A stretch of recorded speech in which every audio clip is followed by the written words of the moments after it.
Bonjour, je suis Justine Magot et je vous accueille dans le podcast Persévérer pour mieux rêver. Vous y entendrez des artistes et d'autres passionnés qui vous raconteront leur parcours. J'espère que ce partage d'expérience vous permettra de trouver les clés et la motivation pour suivre vous-même le chemin de vos rêves. Je vous souhaite une belle écoute. Salut Fanny, bienvenue dans le podcast. Bonjour Justine. Alors je vais te laisser te présenter tes activités artistiques, étudiantes, professionnelles, un peu tout. Waouh, c'est beaucoup, d'accord. Moi, donc, c'est Fanny Delgado.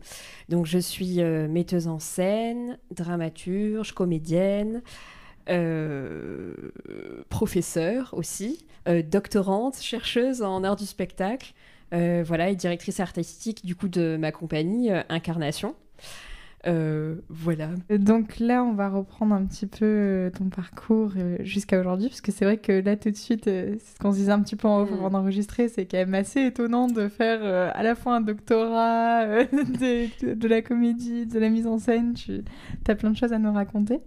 Mais on va essayer de commencer par le tout début. Comment tu t'es intéressée au théâtre à quel moment de ta vie ça arrivait ? Ok, alors j'ai toujours aimé le théâtre en fait, à côté de mes cours et notamment de mon cursus universitaire. Donc j'ai fait des études de lettres, donc licence de lettres, master en lettres modernes. Et durant ma deuxième année donc, de master, j'ai, dans le cadre de mon mémoire, monté en fait un spectacle, donc La cantatrice chauve d'Eugène Ionesco. Donc en mise en scène, et on a obtenu à cette époque, donc c'était il y a à peu près 4-5 ans, donc un concours national du Crous en culture théâtre, et ça m'a donné ensuite envie d'embrayer donc sur une thèse en art du spectacle. Donc en fait, c'est à cheval entre la théorie littéraire, parce que c'est une pièce du coup que j'ai écrite, et avec donc la pratique mise en scène, comédie, etc. Voilà. Et tu avais fait du théâtre toi, plus jeune avant d'aller à la fac, ou c'est arrivé justement après le bac, tout ça ? Alors oui, j'en ai fait quand j'étais toute petite. J'ai commencé à l'âge de 16 ans. Depuis toute petite avec un ami à moi qui s'appelait Clément et ensuite Charlie à l'époque. Voilà. Et j'ai toujours continué en amateur à côté. Et en fait, en allant ensuite en thèse, donc en théorie littéraire et création artistique, dirigée par Daniel Mesguich, en fait, j'ai rencontré du coup Daniel qui est mon mentor, qui est aussi le directeur de mon école, donc les cours Mesguich, donc je suis son élève, quoi. Et je l'ai rencontré donc au Festival d'Avignon, et il m'a proposé donc de diriger mon projet. Ensuite, j'ai déménagé, parce que je viens d'Aix, donc du sud à la base. Ensuite, j'ai déménagé à Paris. Et à Paris, j'ai intégré donc cette école, les cours Mesguich. J'ai rencontré des comédiens, donc un comédien, Charles Hayes, qui fait partie du coup du projet, du spectacle. Et ensuite, j'ai auditionné des comédiens donc à Paris. Et c'est comme ça que j'ai formé mon équipe. Voilà. Et que tout a abouti. Faudrait que tu nous racontes tout ça. Là, si on prend du coup 16 ans dans le sud, donc quand tu prends ton premier cours de théâtre, c'est ça ? C'est donc à peu près milieu lycée ? Alors oui, je dirais milieu lycée, ouais. Là, à ce moment-là, est-ce que tu te dis peut-être qu'un jour, ça pourrait être ma carrière, ou tu fais ça en dehors des cours en te disant je vais faire quelque chose de très sérieux ? Alors, j'y ai déjà songé, parce que justement, cet ami avec qui j'ai commencé, donc qui s'appelle toujours Charlie Do, est parti en art du spectacle, donc dans l'école de Pierre Debauche. Et moi, j'ai hésité à partir dans une école à ce moment-là. Mais je savais que c'était une profession qui était compliquée, difficile. Donc, j'ai décidé d'aller en MANA, donc qui est une remise à niveau en art appliqué, qui est quand même aussi très complexe, mais voilà. Au final, parce que je peins aussi à côté, au final, je me suis rendu compte que je voulais en fait faire de l'art plastique pur, mais que j'avais pas forcément envie de l'enseigner. Donc je suis partie dans une école d'orthophonie. Oh là, d'accord. Voilà, rien à voir. Pour ensuite, après me rendre compte que c'était pas encore ça. Donc du coup, j'ai fait une... je suis passée ensuite en 2e année de lettres, en licence, en lettres modernes. Et puis après, voilà, je faisais toujours les cours en amateur théâtre à l'université, à côté. Et voilà. Et là, lettres modernes, tu l'avais commencé à la fac d'Aix aussi, du coup, au tout départ. Oui, à la fac de lettres d'Aix. Ok. Ce qui est déjà une aventure. Oui. On connaît un petit peu la fac de lettres d'Aix. Et alors, j'essaie de reprendre un petit peu, du coup, toujours à toi qui commence et qui du coup, découvre le théâtre. Toi, à ce moment-là, est-ce que tu avais des exemples autour de toi de gens qui en avaient fait leur carrière, d'artistes qui vivaient d'art, si ce n'est les gens de ta génération, du coup, qui partent en école d'art à ce moment-là et en école de théâtre? Est-ce que tu avais, je sais pas, quelqu'un de ta famille, des amis de tes parents qui l'avaient fait et où tu te disais, mais je peux le faire puisque eux l'ont fait? Alors, pas du tout. Pas du tout. Mes parents connaissaient pas du tout le milieu. Non, je me suis complètement... c'était complètement l'inconnu. Pour moi, je ne savais pas du tout comment fonctionnait une compagnie, comment jouer, comment porter ma voix sur scène, comment diriger des comédiens. Jamais, non. Et qu'est-ce qui t'a fait, du coup, pousser la porte d'un cours de théâtre à 16 ans? T'avais l'habitude d'aller voir des pièces? T'étais juste curieuse? Je lisais beaucoup. Et c'est justement cet ami, Charlie, qui m'a dit « Viens, on s'inscrit à un cours de théâtre. » Et je lui ai dit « Faisons ça !» Voilà, tout simplement. Soyons fous. Et ensuite, donc, je suis allée au conservatoire Armand de Salon de Provence avec Jean-Louis Camoun, qui était mon premier professeur. On a joué plusieurs pièces. On a joué Kafka, Don Juan de Molière. Après, j'ai continué le théâtre. C'est tellement lointain, mais à Marseille, avec d'autres camarades.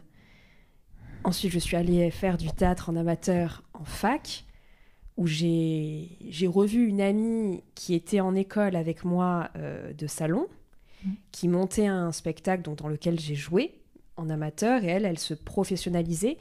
Donc en fait, les étudiants du parcours en art du spectacle, quand on est en Dust, on peut faire des spectacles, et on réquisitionne des étudiants en amateur pour pouvoir créer un spectacle. Voilà, donc ça c'était une première chose. Et ensuite, en master, donc j'ai continué en lettres. Ensuite, j'ai monté ce spectacle, mais j'avais jamais fait d'école, rien. Je me suis formée après, en fait. Donc, j'ai eu un cursus complètement inversé, quoi. Oui, tu t'es vraiment formée sur le terrain, pour le coup. Ouais. Et là, tu t'es dit, j'ai plus seulement envie d'être comédienne, j'ai envie d'encadrer, du coup, des comédiens. À quel moment, est-ce que tu t'es de suite sentie légitime à le faire? Qu'est-ce que tu as ressenti au moment de prendre cette décision? Alors, il y avait une question de légitimité, c'est-à-dire que la question que je me suis posée, c'est est-ce que j'ai toutes les cartes en main? Est-ce que j'ai suffisamment de connaissances, de savoir, de pratique aussi pour pouvoir faire cette aventure? Et donc, cette amie pour qui j'avais joué, donc Clarisse Arnaud, je lui ai proposé d'être assistante de mise en scène donc, sur le projet de la cantatrice chauve de Jeanne Ionesco, pour la technique, donc sur ce projet. Je me suis entourée donc également, parce que dans les ateliers amateurs théâtre, j'ai rencontré donc Guillaume Finocchiaro, qui est scénographe et qui est technicien, qui a formé donc cette compagnie avec moi, voilà, qui est mon binôme, mon collaborateur de travail. Et qui, lui, a un parcours donc, en art plastique, un petit peu comme moi, et qui a voulu faire ce projet, qui maintenant est dans la troupe depuis longtemps. Et pour la pièce que j'écris, donc il y a 2 versions. Une version au mois donc, qui est axée davantage sur ma thèse en art du spectacle, et une version où il écrit donc, avec moi, parce qu'il a voulu, à un moment donné, lui aussi écrire. Donc voilà.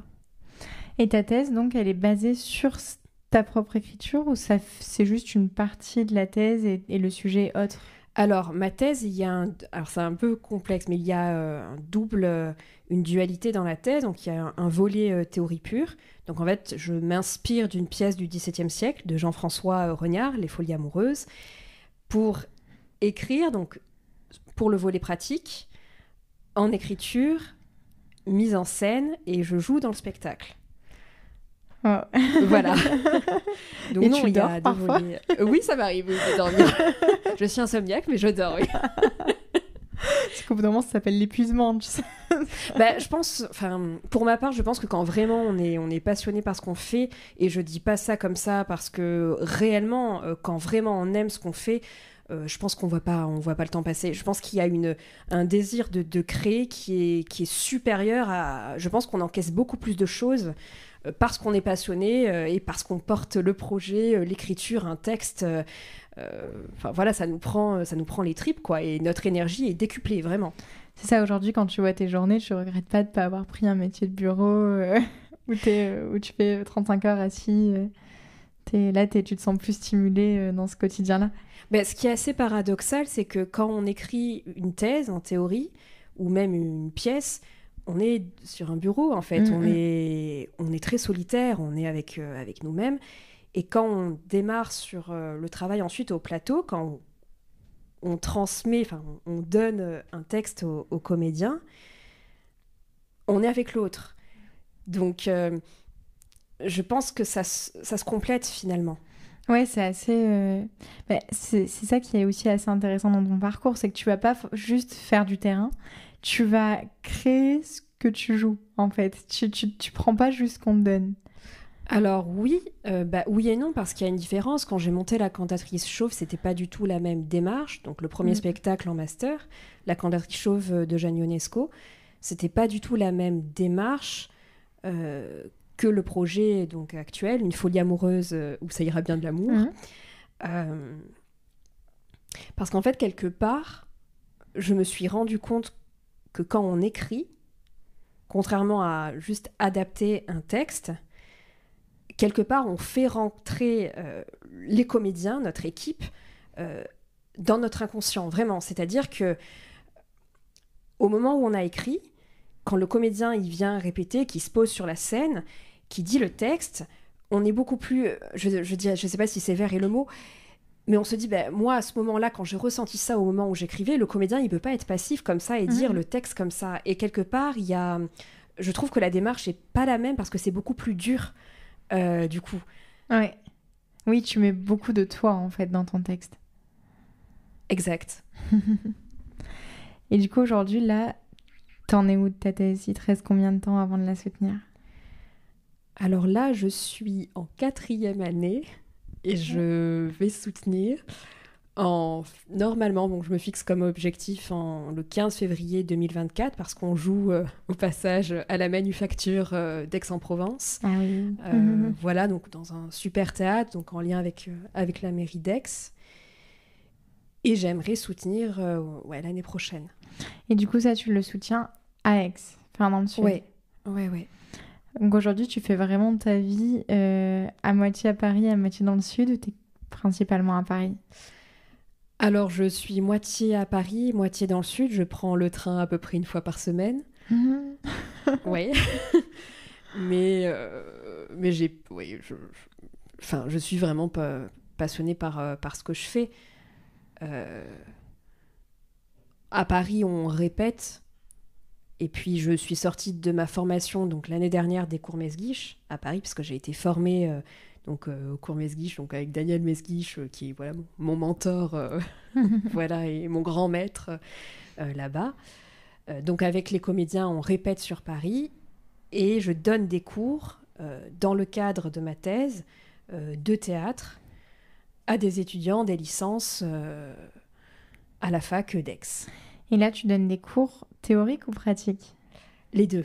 Les deux? Alors, je donne des cours théoriques donc en littérature et théâtre, mais aussi je donne un cours sur qu'est-ce qu'une œuvre d'art, sous le biais qu'est-ce que monter un spectacle, qu'est-ce qu'un processus de création, par exemple. Et en pratique, ce sont des étudiants, donc c'est de la prise de parole en public par des approches théâtrales. Donc à des étudiants qui n'ont pas confiance en eux à l'oral ou qui rencontrent des difficultés à parler en public, pour des exposés ou même pour des entretiens d'embauche, par exemple. Et je donne aussi un cours d'oralité.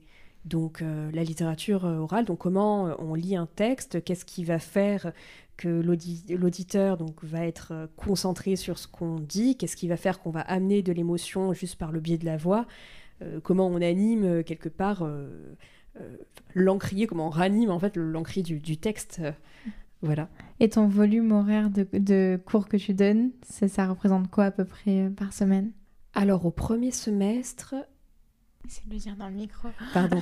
Entre 5 et 9 heures de cours par semaine. Et tu arrives à les rassembler à peu près sur la journée pour faire qu'un seul aller-retour? Ouais. Et c'est assez intéressant le fait de dire que tu donnes des cours sur qu'est-ce qu'une œuvre d'art et comment monter un peu sa pièce et tout ça, parce que tu disais qu'en entrant à la fac, tu savais pas tellement comment on faisait au final. Tu l'as appris sur le tas. J'ai appris sur le terrain, en fait, aussi en observant beaucoup, voilà comment... parce que même quand on est dans des cours amateurs, il y a des choses qu'on comprend aussi sur le terrain. Les répétitions, il y a des choses, par exemple, dans les répétitions que j'ai récupérées. En fait, tout sert à tout, je pense. Donc, par exemple, dans ma formation au Cours-Mesguich, on a eu des cours de chant. Donc, j'ai récupéré, par exemple, ce qu'on faisait sur la voix, etc. Ce qui, moi, m'a été utile en tant que comédienne. Et vraiment, je pense que c'est ça que j'appelle, on apprend vraiment sur le terrain. Et après, il y a le rapport au texte. Alors moi, je pense que le métier de metteur en scène n'est pas du tout le même que le métier de comédien. Pour moi, le métier du metteur en scène, le métier de comédien aussi du texte, mais c'est-à-dire qu'on a une polyvalence, une vision périphérique du spectacle. C'est-à-dire que la partition, on la connaît, il faut la connaître par cœur. Et je le dis pas à mon équipe, mais généralement, je ne sais pas d'avance comment on va travailler, qu'est-ce qu'on va faire, où ça va nous mener. C'est-à-dire que les comédiens apprennent le texte, donc par cœur au début de chaque répétition. C'est ce qu'on appelle l'apprendre par cœur. Comme une marque, en fait, une empreinte à vivre sur la peau, mais c'est vraiment ça. Et ensuite, ce qu'il va faire, c'est s'en désécrire en public. Donc, c'est-à-dire que il y a un calendrier où en fait, c'est des scènes qui s'enchaînent finalement. Pour après la totalité, donc il y a le syntagme, mais ensuite le paradigme, la traversée qui est la pièce. Donc, eux, ce qu'ils font, c'est qu'ils viennent donc avec des propositions scéniques. Et ensuite, je récupère ce qu'eux me proposent et je travaille à partir de leurs propositions. Et là, on travaille ensemble. Mais c'est très complexe parce qu'il y a... comment expliquer ? C'est vraiment un travail... Bon, c'est toujours le metteur en scène qui a la décision finale. Mais le comédien nous apprend énormément aussi. Et même moi, quand je vais donner une indication au comédien, je vais lui donner une indication de jeu, il va y obéir, mais ça va être qu'amorce, c'est-à-dire qu'il va y obéir à 60%. Quand je vais lui dire « assieds-toi sur cette chaise », il peut s'asseoir... s'effondrer complètement sur la chaise, avec hésitation, etc. Il y a toujours en fait une part de ce que moi je vais lui dire que lui... fera avec son secret à lui, on va dire. Oui, parce que lui va l'incarner. Voilà, exactement. Et c'est ce qui fera que ce sera tel acteur et pas un autre acteur. Et que... Donc c'est très complexe, je pense, de monter même dans le processus même de création, parce qu'il y a énormément de choses qu'on ne peut pas savoir à l'avance, sinon on ne montrait pas des spectacles, tout simplement. On ne montrait pas du spectacle vivant. Oui, voilà. Mais tu nous disais tout à l'heure que quand même toi, tu avais un rapport complexe à ça et qui était différent en fonction de si c'était un texte que tu adaptais ou un texte que tu écrivais. C'est que forcément, quand tu l'écris, tu as moins envie d'avoir cette marge de modification. Il n'y a pas que ça, c'est-à-dire que quand j'adapte un texte donc à un auteur que je ne connais pas ou que je n'ai pas eu la chance de rencontrer, j'ai pas l'auteur avec moi. C'est-à-dire typiquement, Ionesco, ça aurait été compliqué. Voilà, c'est-à-dire qu'il y a plein d'interrogations, mais auxquelles j'ai aucune réponse, en fait. Donc Bon, bien que je me suis rendu compte aussi qu'en écrivant, on n'a pas les réponses à tout, c'est parce qu'en fait, on n'arrive pas à dire la chose qu'elle s'écrit, qu'on écrit du poème, qu'on écrit des textes, qu'on écrit... voilà, mais c'est très intéressant, je trouve, comme cette solitude-là va rentrer en fait en écho avec celle des comédiens. Voilà, et puis c'est une rencontre, je pense, des sensibilités et des âmes, vraiment. C'est comme ça que je vois un spectacle. Mais de toute façon, je pense qu'il y a quelque chose dans l'art de manière générale, mais peut-être particulièrement dans le théâtre, où tu as un truc de tu montes sur scène, tu te montres aux gens, mais en fait, moi, j'ai pas fait énormément de théâtre dans ma vie, mais quand j'en ai fait, j'ai toujours eu ce sentiment de pouvoir être vraiment moi, seulement quand j'étais en train d'incarner quelqu'un d'autre. Parce que du coup, tu te présentes pas, donc tu peux tout montrer. Enfin, je sais pas si tu vois ce sentiment-là. Ben, je pense que c'est des facettes qui existent au fond de toi, mais que tu ne convoques pas forcément dans la vie quotidienne. Et puis, qu'est-ce que c'est, moi je suis moi. Je veux dire, même là, on se parle, tu ne me parles pas de la même manière que tu parlerais à ton amoureux, que tu parlerais à un élève. Et c'est ça qui est très complexe, c'est-à-dire qu'il y a plusieurs facettes d'un moi, en fait, il y a plusieurs couches, on va dire, qui fait qu'après, sur scène, où on va dire, ah waouh, mais ah oui, mais c'était Fanny que j'ai vue là, à ce moment-là, sur scène, pourtant on ne dirait pas, si, en fait, c'est un point que je décide finalement de grossir, en fait, au oui, théâtre. c'est aussi toi, ouais, c'est ça. C'est encore une autre personnalité. Et toi, aujourd'hui, tu t'épanouis autant en comédienne qu'en metteuse en scène ? Autant, vraiment. Et je pense que l'un va pas sans l'autre. Enfin, alors il y a, je pense, des spectacles dans lesquels j'aimerais jouer, mais que j'aimerais pas mettre en scène. Et à l'inverse, je pense qu'il y a quand même des spectacles que j'aimerais monter, mais dans lesquels je n'ai pas forcément envie d'être comédienne. Pour quelle raison tu saurais l'expliquer, ça ? Alors oui, je pense que c'est lié à un rôle, des rôles qu'on aimerait dans une pièce particulière. Alors, ce qui est très paradoxal, c'est que je suis pas partisante du on joue dans son propre spectacle et pourtant je l'ai fait. Parce que je pense qu'il faut toujours ce regard quelque part extérieur. Quand on joue, on est très dans l'instant. On est dans...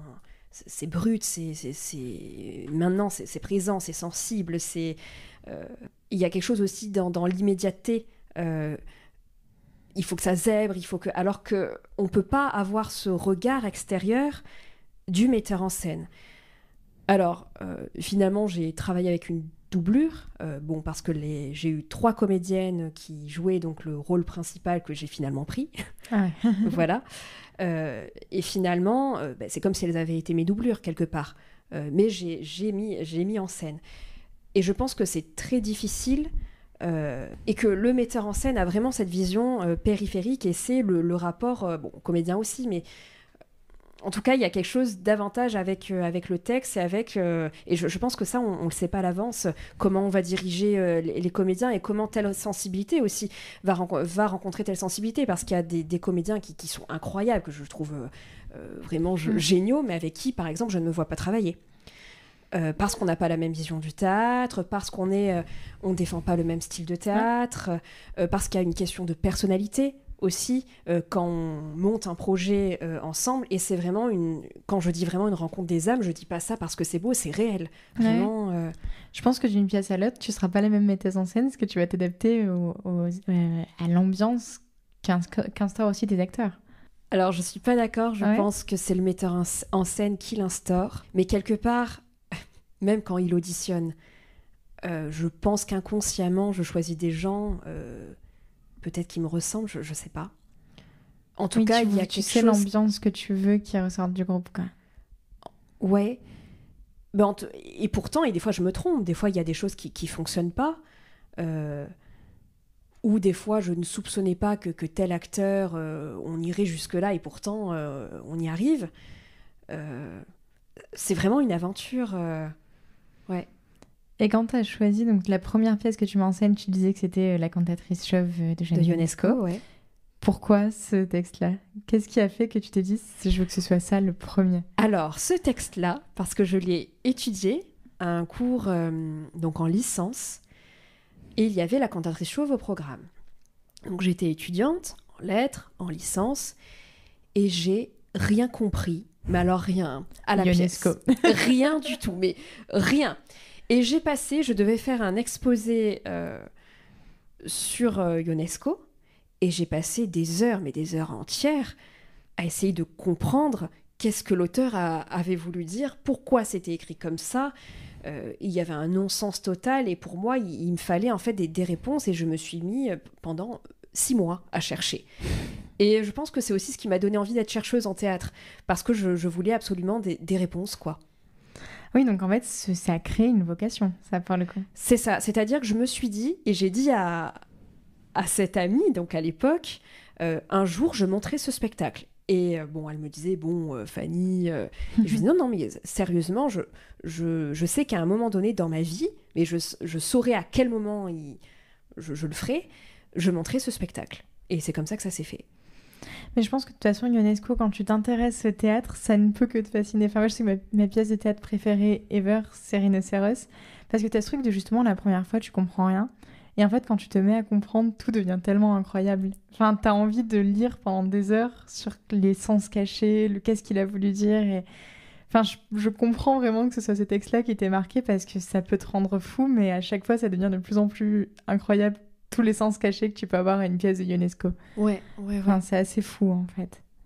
Mais par contre, j'imagine que c'est pas évident à mettre en scène et d'imaginer une mise en scène parce que ça a tellement été pris et repris que tu dois te mettre un peu la pression de pourquoi moi je le ferais différemment et qu'est-ce que j'ai apporté. Tu te l'as posé cette question? Oui, mais j'avais un axe de recherche aussi. Donc moi, je travaillais sur le passage de l'utopie à la dystopie. Donc comment on passe d'un lieu qui paraît idéal au cauchemar. Et mon fil rouge, c'était comment on passe donc, dans la cantatrice à cette ambiance de bourgeois, voilà, très conventionnelle, à une incompréhension, à des codes en fait qui font qu'on est en train de se parler, mais on ne se comprend pas. Et il y avait, en gros, j'ai créé un majordome, c'était les didascalies du texte, qui était une sorte de chancelier fou qui détraquait complètement sa machine personnage, et les couples, donc les Smith et les Martin, étaient enfermés dans des filets. Et à la fin, donc, là, la machine dysfonctionnait complètement. Et là, aujourd'hui, tu as donc monté ta compagnie, donc c'est toi aussi qui dois gérer non seulement la mise en scène et les comédiens, mais aussi tu dois défendre tes projets et trouver des endroits où les jouer, comment les financer aussi. Oui. Est-ce que c'est un volet dont tu peux aussi nous parler? Parce que c'est aussi, ça doit être tellement chronophage et surtout, tu as tout appris sur le tas. Oui, c'est chronophage, ça oui, mais en fait, quand on commence, parce que la compagnie est active depuis pas très longtemps, hein, depuis 1 an, elle est, et c'est vrai qu'on encaisse en fait au moins 3 métiers en même temps. Et là, donc, j'ai un graphiste, mais il y a les affiches, les tracts, la communication, gérer les réseaux, trouver les subventions, ça c'est un autre métier encore. Normalement, il y a une chargée de communication pour faire ça, chargée de prod, trouver des lieux d'état, donc c'est-à-dire vendre ton spectacle. Et quand on est seul au démarrage, il faut lancer la machine, quoi. Ah, c'est titanesque. Ouais. Et vous arrivez à vous produire à Paris avec ce théâtre? Enfin, ou en tout cas, c'est un projet. Alors, Une folie amoureuse, on a joué pour le moment que dans le sud, donc à la Comédie d'Aix. On a joué qu'à Aix, en fait. On a joué ensuite au Cube, au théâtre de l'Université d'Aix, durant le cadre donc, de la Semaine internationale du théâtre, qui est une semaine organisée par l'université en lien avec Marseille et qui impulse des projets de création, des projets théâtraux, et qui fait en fait le biais entre la rencontre de chercheurs et artistes. Voilà. Et on a cette date aussi à la Manufacture d'Aix. La cantatrice chauve, au concours national, donc là je parle il y a 5 ans, on avait gagné ce concours à Nancy, où on avait joué au théâtre de Mont-Désert à Nancy, et le projet a été repris sur Paris, pour le coup, donc de septembre jusqu'à fin octobre, début novembre, et on a joué tous les mardis soirs au théâtre Montmartre-Galabru. Voilà. Et là, quand tu montes, donc là, tu t'étais comédienne dedans, c'est ça? Alors, pas sur celui-ci. Pas sur celui-ci. Sur Une folie amoureuse, oui. Dans la pièce que j'ai écrite, Ouais. il y avait 2 versions écrites et coécrites, du coup. Je joue aussi dans la pièce. Donc toi, à Paris, t'es pas montée sur scène sur cette pièce-là? Pas encore. Mais ça ne serait tardé. Voilà, ce que j'allais dire, parce que la première scène parisienne, elle devait être assez impressionnante quand même si ça ressemble à une salle de théâtre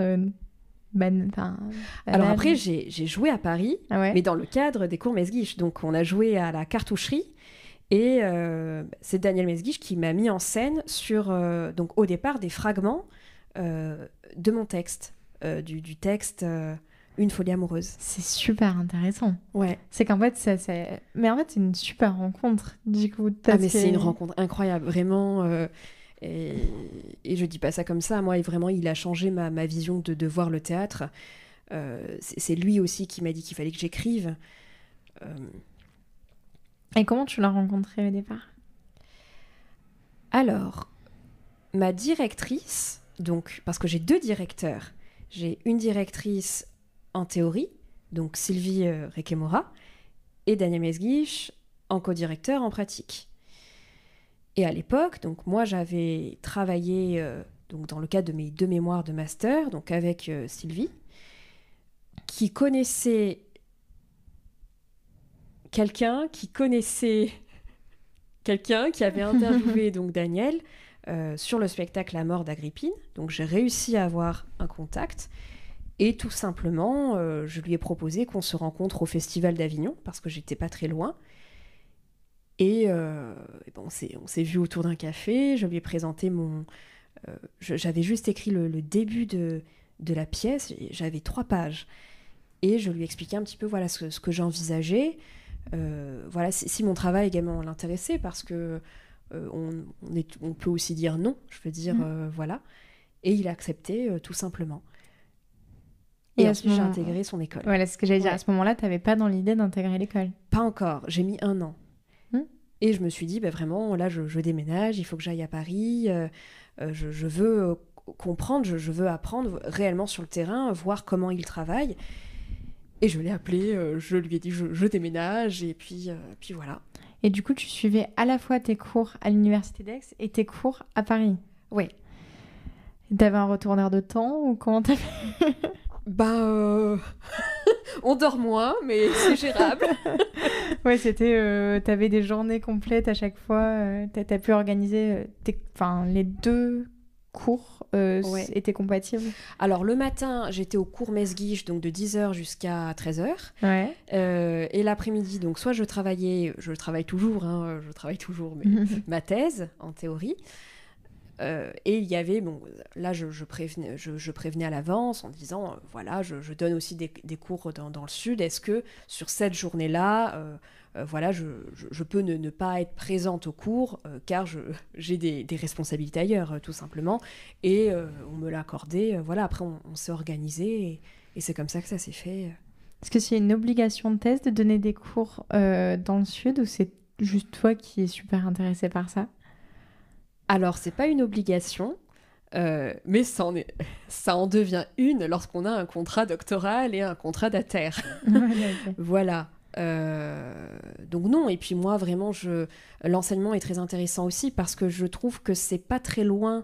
Alors, il y a des différences, bien sûr, mais je trouve que c'est pas très loin du métier de metteur en scène. En fait, je pense qu'on a eu la chance d'apprendre, d'être formé. Et pour moi, enseigner quelque part, c'est redistribuer. C'est encore... c'est de la passation, en fait.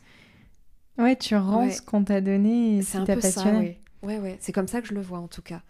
Et ça me passionne aussi. Ouais, puis je pense que quand t'apportes de manière générale une activité artistique, mais peut-être encore plus le théâtre, où tu t'apportes pas seulement une activité artistique, t'apportes un peu une manière d'être et une confiance en soi. Enfin, je pense que quand un enfant timide se met au théâtre, il se révèle et il trouve une place qu'il n'aurait jamais trouvée tout seul. Donc, bon, là, tu l'apportes à la fac, les personnes sont déjà plus grandes, elles sont pas forcément mieux dans leur peau, mais elles sont plus grandes. Je veux dire, je pense que c'est vraiment un cadeau d'arriver dans une école, quel que soit l'âge, et d'offrir une activité artistique qui permette aux gens de sortir de leur bulle, en fait, et d'interagir aussi les uns avec les autres. Tu le ressens un peu ça dans tes cours ou pas trop? Alors, j'ai pas envie de parler à la place de mes étudiants, mais en tout cas, j'essaie de faire au mieux pour qu'il y ait ça, oui. Ouais. Et est-ce que tu te rappelles, parce que là maintenant tu as fait quand même pas mal de scènes, tu as joué dans quand même des pièces, nombreuses pièces, mais tu te rappelles de genre la première fois que tu es montée sur scène? Alors, la première fois que je suis montée sur scène, justement, j'étais effrayée. Vraiment. Alors, je me souviens même plus du texte, pour te dire, car c'était une écriture. Donc, c'était un petit sketch donc avec cet ami, donc mon ami d'enfance, Charlie Do, qui est comédien aussi d'ailleurs à Paris. Voilà. Et je jouais donc... c'était une interview, je crois, quelque chose sur le téléachat. Et il vendait donc des boîtes, et c'était un sketch sur ces boîtes. Et moi, j'étais donc l'assistante blonde, complètement délurée, loufoque, qui comprenait rien, qui souriait comme une niaise. Et on s'est éclaté, vraiment éclaté sur cette scène. Et ensuite, j'ai continué, et puis c'est là, oui, la première fois que je suis montée sur scène, ouais. Et aujourd'hui, tu ressens toujours le même stress avant de monter sur scène? C'est différent. On a beau répéter, je pense que le moment où on entre sur scène, il y a une déconnexion totale. Et je dis pas ça comme ça, je pense que vraiment ceux qui font ce métier-là, il faut être que passionné. Et c'est même pas que de la passion, c'est-à-dire que c'est ma vie presque. C'est-à-dire que quand j'entre sur scène, on a beau s'être préparé, dire ça y est, on est prêt, il y a toujours une part d'inconscience complète, je pense. Et c'est plus ce trac-là qui est de allez, on se jette, parce que qu'est-ce qui se passe finalement quand on joue un spectacle? En fait, on arrive à ce point, mais c'est indescriptible de bonheur qui fait qu'on parle pas, c'est pas juste un spectacle pour nous, c'est quelque part on parle au monde en fait. Même il y a plein de questions que je me pose, c'est-à-dire je pense que je fais du théâtre pour ceux qui sont là, mais je me pose toutes ces questions, c'est même ceux qui sont pas dans la salle et ceux qui sont pas... Enfin, ça va beaucoup plus loin que ça, et pour moi en fait ceux qui assistent à ce que moi je vais ouvrir de moi en scène, ça devient quelque part les témoins de ce que moi, Fanny, je vais leur offrir sur scène. Ouais. C'est comme ça que je le vois. C'est le moment où tu te sens exactement à l'endroit où tu dois être en fait. Exactement, ouais. Et c'est une question que j'aimerais ne pas poser en 2023, mais qui malheureusement se pose encore pas mal. Mais toi, quand tu arrives en tant que femme en disant ouais, je suis comédienne, mais je fais aussi une thèse, et je donne aussi des cours, et je suis aussi metteuse en scène, est-ce que tu as l'impression que c'est presque un peu féministe, ou qu'en tout cas, on n'a pas l'habitude de voir une femme prendre autant de casquettes et autant de responsabilités? Ou est-ce que c'est une réflexion que tu te fais plus, ou qu'on ne t'a jamais fait ressentir? Alors, on me l'a fait ressentir, je vais pas dire non. Tout simplement parce que... et j'aime pas avoir cette vision binaire, mais malgré tout... Ouais, bah oui, parce qu'on est une femme en mise en scène, on doit 2 fois plus envoyer. Alors après, ça dépend des comédiens, attention, je veux dire, il y a des en fait, l'équipe là, parce que j'ai eu des comédiens avec qui ça n'a pas fonctionné, et c'est pas grave, je veux dire, il n'y a pas de... Voilà, c'est juste que ça ne fonctionne pas, c'est tout, et puis tant pis, quoi. Et puis ensuite, on continue.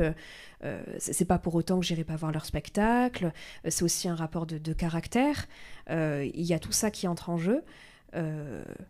Voilà, mais là l'équipe en ce moment que j'ai, donc Charles Leys, Gabriel Pontus, Crystal Steinman et Dario Tarantelli, ils sont incroyables, et je dis pas ça vraiment, c'est parce que vraiment c'est des rencontres artistiques, et avec qui des comédiens avec qui j'ai l'impression d'avoir une cohésion en fait, une osmose totale en fait, où là je n'ai pas besoin parce instantanément, ils me l'ont accordé, en fait. Ouais. Voilà. Mais j'ai travaillé aussi avec des comédiens où, de toute façon, j'aime pas. C'est-à-dire que je pense que c'est même pas la vision que moi j'ai du théâtre.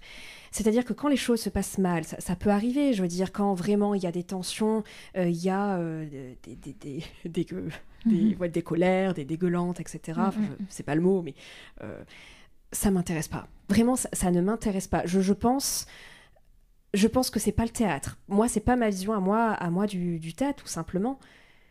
Oui, t'as envie de produire du beau et t'as pas envie que ça te prenne la tête. Ça prenne la tête dans le sens, ça te la prend toujours, mais que ça devienne quelque chose où t'as pas envie d'aller. Pour moi, j'ai pas besoin d'imposer ma place, en fait.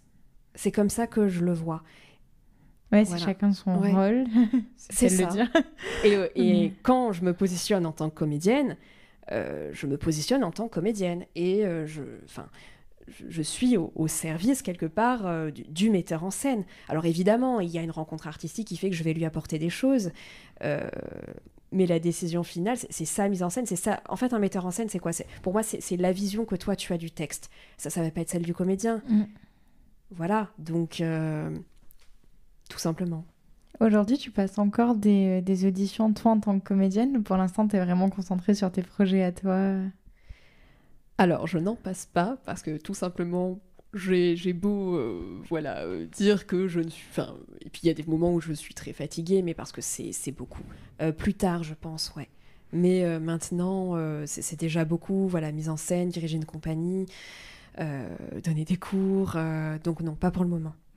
Ta vision des prochains mois, prochaines années, là, pour toi ? Alors, ta vision pratique sur les prochains mois et de rêve sur les prochaines années, c'est quoi ? C'est professionnellement pour toi, qu'est-ce que tu veux faire ? Comment tu vois ton avenir professionnel ? Eh ben, moi, ce que j'aimerais faire, ce serait être prof de théâtre. Alors, je dis en université, mais parce que l'université me permet d'avoir les deux. C'est-à-dire que ça me permet de dégager suffisamment de temps aussi pour pouvoir mener une compagnie, mener à bien donc, un spectacle et créer justement ce pont entre les deux. Parce que c'est vraiment ce que je veux faire, quoi. Ouais. En début d'interview, je te posais la question de est-ce que ça te paraissait possible au début de faire ça, et tu disais ça paraissait pas impossible, mais ça paraissait quand même très compliqué, ce milieu-là. Est-ce que ta vision, elle a changé de ça aujourd'hui, maintenant que tu en as fait ton métier, en fait ? Est-ce que tu te dis toujours oh là là, c'est super compliqué, ou est-ce que ça t'a finalement, en le faisant, tu t'es dit en fait c'est accessible ? Alors le théâtre de base, et puis ensuite la mise en scène et toutes les autres activités que tu as développées autour. Je pense que le théâtre, ça a toujours été compliqué, et je dis pas ça comme ça. Je pense que depuis la nuit des temps, c'est compliqué. À l'époque, il y avait un roi qui disait oui, non. Aujourd'hui, il y a un bureau. Et c'est pour ça que je dis que vraiment, c'est même pas être armé, c'est qu'il faut vraiment le vivre, avoir cette passion, porter finalement je le vois presque comme porter sa passion, quoi. Voilà. Après, quand on est sur le plateau et que c'est vraiment dans notre âme, dans nos tripes, on peut tout encaisser, je pense. Est-ce qu'aujourd'hui, tu as encore des périodes un peu de doute où tu te dis mais en fait, je vais jamais y arriver ? Ou c'est bon, tu te dis... Qui n'en a pas ? Ouais. Bien sûr que oui. Oui. Oui, il y a des moments où on a envie de... Et en fait, non, parce que la passion est plus forte, pour le moment. Je sais pas, peut-être qu'un jour, je dirais... mais je ne crois pas. Je crois pas. Ouais, tu te verrais pas faire autre chose, en fait. Non. Puis en fait, tu t'es donné tellement de casquettes que peut-être qu'il y en aura une qui prendra plus de place que les autres, mais t'as mis vraiment toutes les chances de ton côté pour qu'à un moment donné, ça tourne autour de ta passion, quoi. Exact, oui. Parce que son métier, comme je le disais tout à l'heure, on le fait toute sa vie, en fait. C'est 80% de notre temps. Si on n'aime pas ce qu'on fait, je pense que c'est difficile.